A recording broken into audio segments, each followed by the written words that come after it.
Wetutuukidde mu kifo kino awabadde wateekateekeddwa olukiiko lw'abatuuze b'e Nabweru ne Kawaala abasuubira okumenyebwa ekitongole Kinema oluvannyuma lw'okulambibwa nti bali mu ntobazi. Tusanze poliisi okuva e Kawaala ng'eyambibwako eya Old Kampala ng'esazeeko ekifo mwe babadde balina okukuŋŋaanira obutakkiriza muntu yenna kuyingira newankubadde nga mu kiseera kino Lord Mayor Erias Lukwago abadde yayingidde dda wamu n'abatuuze abatonotono abaakedde. Abatuuze bangi tubasanze bakonkomalidde weeru w'ekikomera kino nga naffe okuyingira munda lubadde lutalo. Bano beemulugunyiriza poliisi okubasibira ebweru kyokka nga tebabadde na bigendererwa bikyamu. Ku lwokubiri twali ku City Hall. Lord Mayor n'atugamba mujje wano ku lwokuna. So lwayo tuze kumanya gavumenti kyezzaako kyeto planning oba kututte tukole ki etutte. Kati ndagewa bane tukoye kubonaabona tubonyebonye ekimala. Lwaki batunyigiriza gavumenti lwaki etufuukira ekizibu? Lwaki etufuukira ekizibu batutte tuveewo tumanye nti baagala ensi eno yonna. Bagamba nti okunyigirizibwa mwe bayita balinga batalina mu ggwanga lyabwe. Teyina nsonga yonna gye tuwadde tugaye bugaye mutambule muve wano. Kwegamba tubulibuliddwa ekyokukola tulina betugenda kuyamba abantu baffe. Nolyoka balaba nga bajja mu mmotoka ennene nga bafenyereketa mu mwazimba amazzi emyaka 5 babadde bali luddawo. Buli mukasa mujemu n'abaana kubanga mbalwaki tuteekewo abaana tuzaala. Baba badde munda nga tebanatandika kyabaleese poliisi etandikiddewo okubagobaganya nga we balagira okwamuka ekifo kino. Mutambule muve wano. Kyokka bano oluvannyuma basinziza poliisi amaanyi era abasirikale balabiddwako nga beemulula mpolampola nga we bali ku masimu gaabwe ne bava mu kifo kino. Oluvannyuma olukiiko lugenze maaso.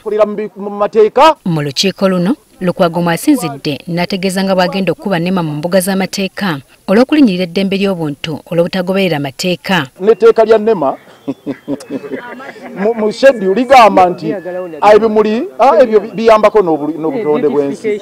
Kye nabagambye nti olutalo olw'amateeka twamaze ddo duwangula. Kati tebakyali ku mateeka bali ku kiragiro kya mwami Yoweri ki. Ono ategeezezza nga Nema bweremereddwa okuteeka mu nkola eky'okuteekawo akakiiko akavunaanyizibwa ku butonde bw'ensi mu kibuga. Chairman w'akakiiko akali mu akawaayiro namba 27 aka City Environment and Natural Resources Committee ayina coordinating activities zonna nga lead agencies yani.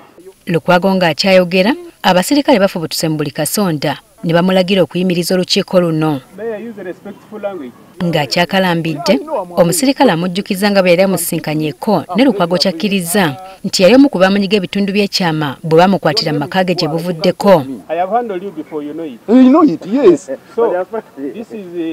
And in a bad way. You are part of the team that came to my gate and squeezed me. Squeezed my private parts. Era wano ekizzeeko kubadde kuwanyisiganya bisongovu. Don't shut me down like that. Don't shut me down like that. You also listen to me. But I'm not a kid.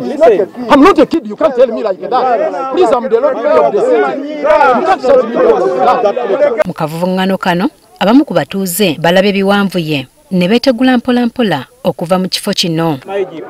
Era abatuuze abamu bawerekereza poliisi ebigambo.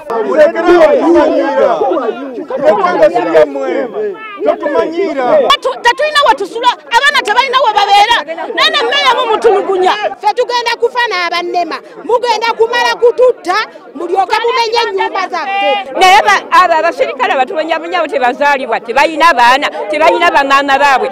Naye olukuŋŋaana lwe badde balukubidde nga poliisi yategeezeddwako era poliisi okwesinzidde bategeeza nti olukuŋŋaana tusobola beerawo okuggyako ng'efunye okutegeezebwa mu butongole ku meeting eno. Era initiative y'emu ne tubasaba okuba nti no batuwandiikira mu kutumanyisa n'okufuna ekifo ekirungamu we bayinza okuba nti no bafuna obukuumi okuba nti no bafuna olukuŋŋaana lwabwe.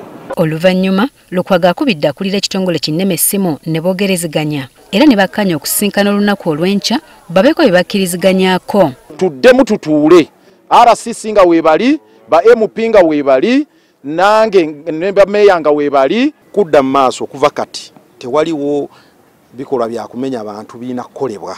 Oluvannyuma bano bamusa ekifo kino wakati mu bukomyi okuva eri poliisi. Jennifer Kabale agafeeyo ku Spark TV.